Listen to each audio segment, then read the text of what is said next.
Läheme nüüd korraks stuudiost välja. Milline näeb välja üks täiesti tavaline trennipäev Liisi jaoks?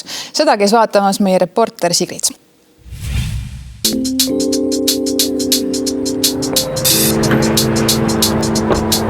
Mina teen trenni siis igapäevaselt. Käin põhimõtteliselt iga hommik jooksmas ja siis kuskil 3 korda, 4 korda nädalas teen jõutrenni ka. Minu tippkaal oli siis 130 kilo, et tänaseks päevaks ma olen üle 40 kilo siis sealt langetanud. Vahepeal ma mõtlen ikkagi, et täna ei viitsi, aga siis ma mõtlen, mis on mu see suurem eesmärk, et nagu tervis ja mul on päris tugev distsipliin. Et kui ma ei taha minna, siis ma mõtlen, et kas ma ei viitsi või ma olen väsinud. Et kui ma olen väsinud, siis ma puhkan, kui ma lihtsalt ei viitsi, siis ma lihtsalt lähen. See kaalust alla võtmine on väga pikk teekond ja mul on olnud väga erinevaid perioode selle käigus, kus ma lugesin ainult kaloreid, kus ma tegin 7 trenni järjest. Käisingi kõik need rühmatrennid järjest läbi, mis seal tulid.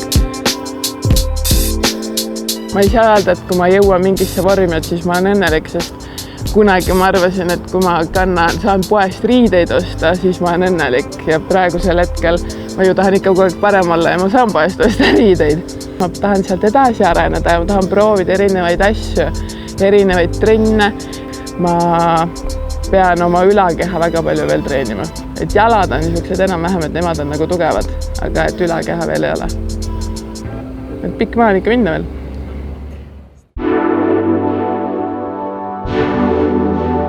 Kui me räägime üldse kaalu langetamises, siis ma arvan, et kõige suurem osa selles ongi toitumisel.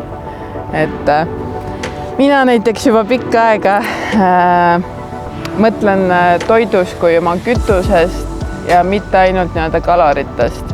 Et ma olen hästi pikalt tegelikult tegelenud siis selle toidu kaalumisega ja grammides püsimisega ja makrodega ja mikrodega ja see kõik oli minu jaoks lõpuks nagu nii tüütu ja ma ei tahtnud seda enam teha ja ma sain sellest juba vaikselt ka paanikahäireid poes ja nüüdseks ma mõtlen, et see kõik toit, mis ma söön, peab olema minu kehale meeldiv ja ma pean sööma nagu festivalil, et ma söön hästi ja ma tunnen sellest rõõmu, et ma ei kardaks toitu.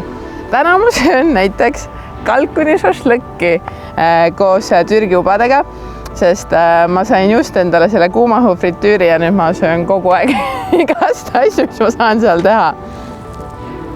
Kui mul on hästi kiired päevad, siis ma teen omale söögi kaasa ja ma söön lihtsalt kas või autos seda kuskil parklas. Et mul ei tekiks olukorda, et ma olen päev otsa söömata ja mul tekiksid siis mingid isud või ma olen täiesti näljane ja ma ei jaksa trenni teha. Ja kui sa oled õhtul magama, siis sa tunned, et sa oled enda jaoks kõik andnud, sa oled saanud oma kõik hea toidu kätte, sa oled oma kogu selle keskkonna enda ümber loonud, mis sind toetab.